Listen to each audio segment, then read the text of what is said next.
están todos ustedes? Sean muy bienvenidos a mi canal. La tía Chori les saluda con el cariño de siempre. Les agradezco que se den una vuelta por este sitio, que le den a la campanita para que les avise cuando yo presente un video nuevo, que me regalen un like, por favor, que de ser posible me comenten aquí qué les va pareciendo cada uno de los videos, porque a la medida que podamos nosotros ir interactuando, entonces el algoritmo de YouTube me va a tomar en cuenta. Si no, va a ser más difícil para mí que este canal pueda crecer. Les agradezco muchísimo que este jueves nuevamente estén conmigo. Y el día de hoy les quiero platicar de lo que uno tiene que hacer para montar una obra de teatro infantil. Siempre son muy distintas las obras de teatro infantiles que las juveniles o que las que son para adultos. Tienen un ritmo distinto, tienen un tono distinto, y ahorita les voy a ir explicando de qué se trata cada uno de estos elementos. En el teatro infantil, sí o sí, es muy importante que tengamos escenografía. Y lo que más se acostumbra en el teatro infantil es poner telones en la parte de atrás, dibujando el lugar en donde la escena se está desarrollando, ya sea un bosque, ya sea un castillo, ya sea la casa de la bruja, ya sea el tema que sea que se esté tratando en la obra. Ahí mérito se va a reflejar en los telones. Claro que también se ocupa bastante escenografía. ¿A qué me refería yo cuando les hablaba de el tono en el que se tiene que hacer? Generalmente cuando vamos a hacer una obra de teatro, tenemos que tener un tono de comedia. ¿Por qué de comedia? Porque necesitamos tener a los niños entretenidos, porque el mayor público va a ser de niños. Entonces tenemos que hacer cosas muy graciosas, decir cosas muy graciosas, y es en donde más se permite usar los cameos que se llaman. Es decir, que si tenemos que decir en una escena, por ejemplo, no te preocupes, Sirenita, yo me voy a encargar de que tengas tus piernas. Eso cree ella. Podemos hacer eso, aunque seguimos hablando en el mismo tono y yo sigo teniendo enfrente a la Sirenita. Si yo soy Úrsula, entonces al voltear yo a decir, eso cree ella. Eso es como una especie de cameo, que yo digo algo que no viene escrito en el libreto, pero sí lo puedo hacer porque a los niños les da risa o a los niños les enoja y le empiezan a gritar, ¡cuidado, Sirenita! ¡Úrsula es mala! Y la mayoría de las veces ya saben que le voy a robar la voz, ¿verdad? Bueno, que Úrsula le quiere robar la voz a la Sirenita. Y entonces ahí se empieza el griterío y todo, y los niños empiezan a decir, no se diga a la hora de que le roba la voz Úrsula a la Sirenita. Se me ocurrió de hablar de esta historia. Entonces, el tono de comedia siempre es lo que se llama en el argot un ping-pong. Lo que un actor dice lo tiene que responder el otro luego. No podemos dejar vacíos de tiempo en silencio, porque entonces se nos cae la función, porque a la gente pues dice, pues ¿cómo que primero tiene que acabar uno y luego empieza el otro? Entonces ahí volvemos a encontrar lo que ya les había dicho antes, de no dar chicharrón, de no comernos los parlamentos, de no equivocarnos e ir a decir el parlamento del otro actor, porque suele pasar. como ya les había yo comentado, que nos tenemos que aprender la obra completa para saber exactamente en dónde vamos a entrar, entonces es muy importante que nos aprendamos todos los diálogos, pero tenemos que estar abusados para no venir y decir el diálogo de este cuando era del otro, ¿no? Entonces ahí vamos a tener que marcar el tiempo, que no se debe caer, que no se debe de estar espaciando. Por otro lado, tenemos que, ahí sí, romper la cuarta pared. ¿Por qué? Para que los niños se sientan atraídos. Si de repente tú eres la sirenita y dices, oh, por Dios, y entonces, ¿cuándo podré caminar? Yo quiero mis pies para poder ser feliz y bailar con mi hermoso príncipe Eric. Y entonces les puede hacer la pregunta a los niños, ¿ustedes qué opinan? ¿Debería de pedir unas piernas? Y ya los niños le empiezan a decir que sí o que no, pero eso los mantiene activos, los mantiene atentos y los mantiene atrapados a la trama de la obra. Y entonces, entonces, Dios bendito, que nunca se me va a quitar esa muletilla, por el amor de Dios. Y cuando ya las cosas empiezan a fluir, por ejemplo, ya que tomé la sirenita para hablar de la trama en donde yo fui Úrsula, el productor y director, que en paz descanse, Alejandro Medina, con el que yo trabajé, tenía unos muñecos que eran muy bonitos y usábamos lo que se llama la cámara negra. De esa no les había hablado. La cámara negra es cuando se hace un negro total en todo el teatro, ya no se ven los telones, no se ve ninguna luz, no se ve nada, y entonces salían actores con unos como tipo mopeds que eran de colores fluorescentes. Entonces, como todo estaba oscuro, estábamos ocupando la cámara negra, los pececitos salían y de verdad que decían, bajo del mar, bajo del mar.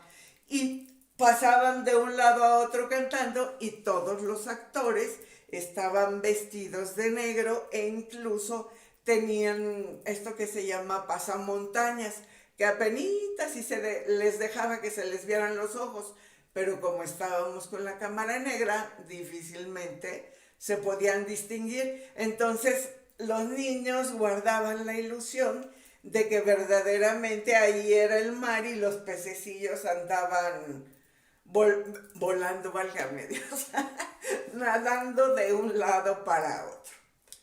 Y ya después se iban los pececitos porque ya había terminado el número musical y volvía la luz y ya volvía el telón y todo lo demás que estábamos usando. Pero cuando se hacía este cambio de luz a cámara negra, era fantástico lo que esto provocaba en los niños. Porque lejos de darles miedo, les ilusionaba ver a Flounder ahí nadandito y a todos los demás peces y al cangrejito y demás. Y eso se consigue pues con mucho trabajo, con mucho ensayo, para que unos actores no choquen con los otros, porque no pueden ver. Entonces tienen que tener muy bien estudiados sus movimientos para que a la hora de que uno pasara para acá y el otro pasara para acá, no choquen, o cuando se van haciendo hacia atrás para ya salirse del escenario por las piernas de los lados. Espero que recuerden que ya platicamos cuáles son las piernas del escenario. Y cuando logramos mantener el ritmo de los diálogos, de los personajes que tengan que estar en escena, logramos captar la atención del público, porque de verdad que sí hay un público que es difícil de convencer o de satisfacer son los niños, porque ellos no tienen filtros y si algo no les gusta, lo dicen y además te lo gritan en el momento. Y entonces uno dice, ay, por Dios, no, por favor, pero así es esto. Cuando hay muchos personajes en escena, es muy importante cuidar que no se le dé chicharrón a nadie, que todos vayan manteniendo su lugar, porque así los niños no pierden de vista a cada uno de los personajes y bueno, pues al final ya deciden quién fue su favorito. Que curiosamente no siempre era la sirenita, por ejemplo, en las producciones que yo estuve, no siempre era la sirenita. Flounder tenía muchísimo jale, el príncipe Eric también. Yo considero que cuando ya salíamos a dar las gracias en el aplauso final, como la sirenita ya salía como una princesa, ya por fin tenía sus piernas, ya había recuperado su voz y todo esto, supongo yo que como que a los niños se les rompió un poco el encanto. Se me ocurre pensar en mi loquita cabeza, porque buscaban más al príncipe Eric que a ella para las fotos, aunque generalmente, bueno, pues las fotos eran la sirenita y el príncipe, pero se le acercaban más al príncipe y así. Yo no sé si, nunca se me había ocurrido pensar en eso, pero yo creo que por ahí va la cuestión, porque he de confesar que en particular una de las sirenitas con la que a mí me tocó compartir es una belleza de mujer físicamente y con una voz verdaderamente mágica. Se llama Carolina Rivas, que hace unos años contrajo matrimonio y ahora tuvo primero a su niño, ahora tuvo a su niña que también ya está grandecita y decidió dedicarse de tiempo completo a ser mamá, porque además tenía también, yo le llegué a contar 14 comerciales al aire al mismo tiempo. Para mí, bueno, pues su personalidad, independientemente del cariño que le tengo, porque ella es hija de una amiga mía que era muy amiga de una de mis cuñadas, que en paz descanse. Y pues yo conocí a Carito desde chiquita y a su hermano también. Y ahora verla ya convertida en una señora y así fue fantástico. Pero el primer día que yo llegué al teatro con Alejandro Medina, que me dijo, ven a ver la obra para que tú hagas Úrsula, échame la mano, se me va mi Úrsula. Y no tengo mucho tiempo para ensayar a nadie. En una semana me tuve que aprender el papel y todo el trazo escénico y todo. Entonces, pues sí era así como un poco nerviosón el asunto. Cuando me encontré allá Carito fue como un vaso de agua fresca con un montón de hielo de mi fruta favorita, encontrármela ahí y escuchar esa maravillosa voz. Ok, volviendo al tema. Cuando uno presenta una obra de teatro infantil, por ejemplo, en mi caso, que me tocó hacer a Úrsula, pues Úrsula es la supervillana del cuento, porque le roba la voz a la sirenita, porque aunque sea acuática es una verdadera bruja, porque es envidiosa y porque es una mala pulpa, porque es una pulpa. No podríamos decir que era una horrible persona, era una horrible pulpa, esa Úrsula. Y sin embargo, tenía mucho enganche con los niños, casualmente. De los más chiquititos, sí, muchas veces cuando salía yo para las fotos, ya que había terminado la obra, muchos se aterraban y se echaban a correr, y aunque estuvieran ahí agarrados de su mamá, ¡ah!, gritaban y se les agarraban de las piernas y ¡no! Pero, volviendo a lo que es la obra, cuando logras tener ritmo en los diálogos, en los movimientos, y logras mantener este nivel de comicidad, por hablar de una manera más coloquial, pues entonces ahí es cuando realmente puedes atrapar la atención. Si tú quieres montar una obra de teatro infantil porque piensas que va a ser muy fácil, no te creas, no lo es tanto, porque tienes que cuidar muchos más detalles. Cuando las personas son adultas y van al teatro, ya saben cualquier tipo de situación que se puede dar, pero los niños tienen en su cabecita una idea. Toda la noche estuvieron dándole vueltas a su mente pensando cómo va a ser todo, qué va a pasar, cómo se va a desarrollar. Y llegan y ellos se quieren encontrar con lo que se estuvieron imaginando. Y resulta que a lo mejor es totalmente diferente. Pero si le sabes meter el swing, este tiempo, este ritmo, esta continuidad, entonces es muy probable que los puedas convencer.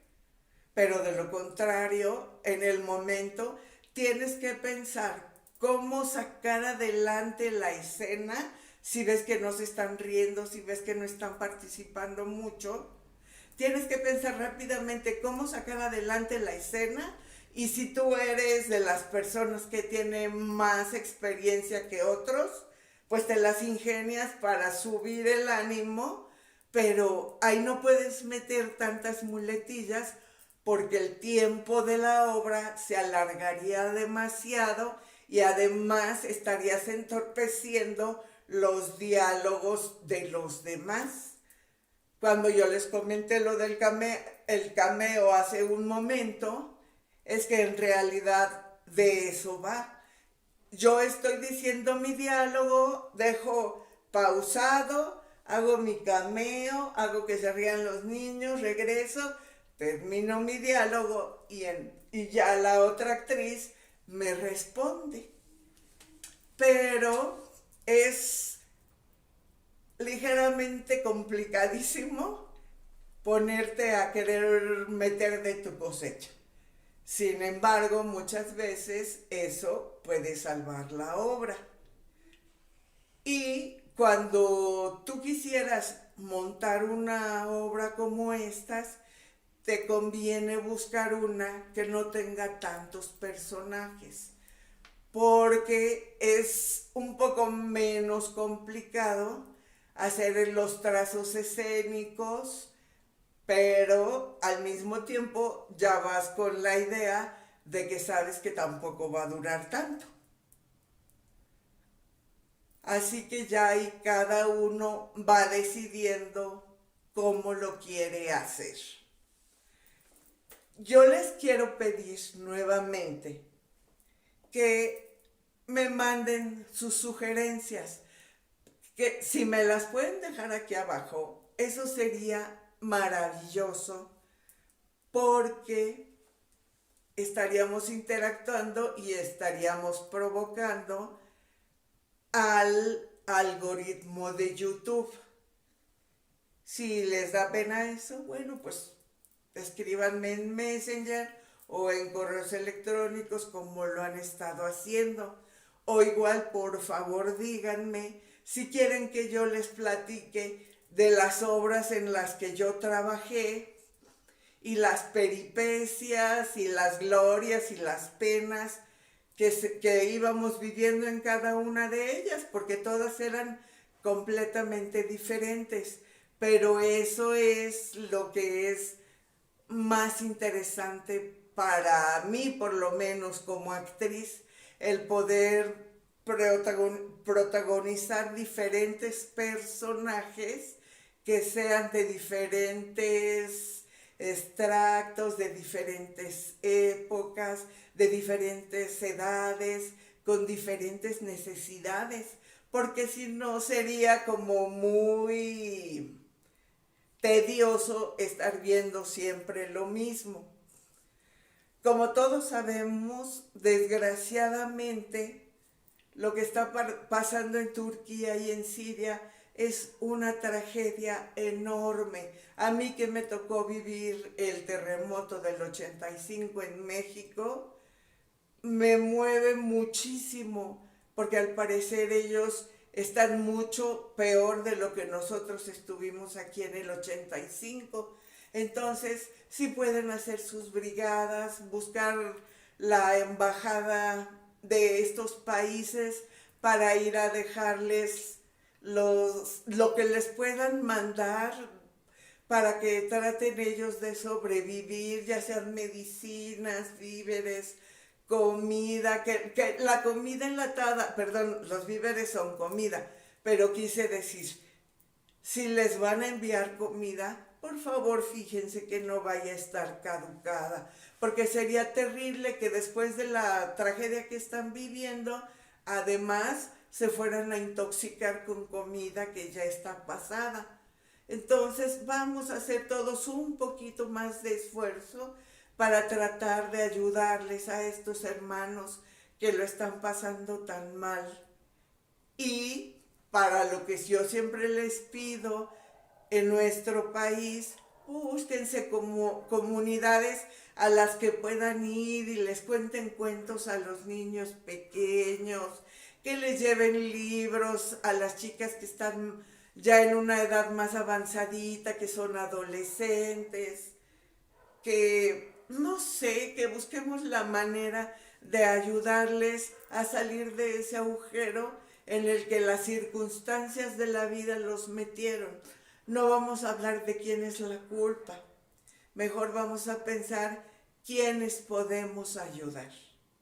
Deseo que Dios los bendiga a todos y a mí también.